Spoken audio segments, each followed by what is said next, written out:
கோபம். ஒரு பாஸ்டர் ஆடைகளை சற்று ஆல்டர் செய்வதற்காக டெய்லரிடம் சென்றார். அந்த டெய்லர் வேலை செய்து கொண்டு பாஸ்டரிடம் பேசத் தொடங்கினான். நான் இயேசு கிறிஸ்துவை சொந்த இரட்சகராக 6 மாதங்களுக்கு முன் ஏற்றுக்கொண்டேன். என் வாழ்க்கை மாறி வருகிறது. ஆனால் கோபத்தை கட்டுப்படுத்த முடியாமல் போகிறது. இப்பொழுதும் என் மனைவி பிள்ளைகளிடம் கோபத்துடன் நடந்து கொள்கின்றேன். சில சமயம் கடைக்கு வரும் கஸ்டமர்களிடமும் கோபப்படுகிறேன் என்றான். பாஸ்டர் அவனுக்கு கோபத்தை பற்றி விவரிக்கும் சில வேத வசனங்களை சொல்லி அவனுடன் ஜெபித்து, சில நாட்களுக்கு பின் வருகிறேன், அப்பொழுது கட்டாயமாக நீங்கள் கோபத்தை மேற்கொள்ள கர்த்தர் உங்களுக்கு உதவுகிறார் என்று சொல்வீர்கள் என்று உற்சாகப்படுத்தி கடந்து போனார். மறுநாள் பாஸ்டருடைய மனைவி ஆல்டர் செய்த ஆடைகளை சரிபார்த்து வந்தார். ஒரு விலை உயர்ந்த ஆடையை டெய்லர் தவறாக ஆல்டர் செய்திருப்பதை கவனித்து கோபம் கொண்டு உடனே அவளை டெய்லரிடம் அழைத்து போகும்படி பாஸ்டரிடம் சொன்னாள்.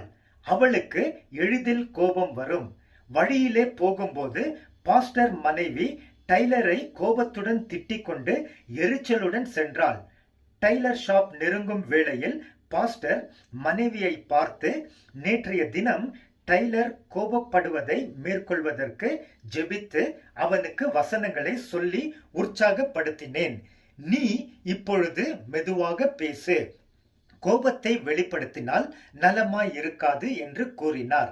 பாஸ்டர் மனைவி விழிப்படைந்து டெய்லருடன் அமைதியாய் பேசி ஷாலோம் என்று சொல்லி கடந்து போனாள். பிரியமானவரே, ஒருவேளை அந்த அம்மா டெய்லருடன் கோபமாக பேசியிருந்தால் கட்டாயம் டெய்லர் விசுவாசத்தில் பின் சென்று இருப்பார். வேத வசனத்தை கவனிப்போமா? அனைவரும் கேட்கிறதற்கு விரைவாகவும், பேசுகிறதற்கு பொறுமையாகவும், கோபித்துக் கொள்கிறதற்கு தாமதமாகவும் இருக்க வேண்டும். மனிதனுடைய கோபம் தேவனுடைய நீதியை நடப்பிக்க மாட்டாதே. யாக்கோபு 1:19-20. எல்லா விதமான கசப்பும், கோபமும், எரிச்சலும், கூக்குரலும், அவமதிப்பதும் மற்ற எல்லா கெட்ட குணமும் உங்களை விட்டு நீங்கட்டும்.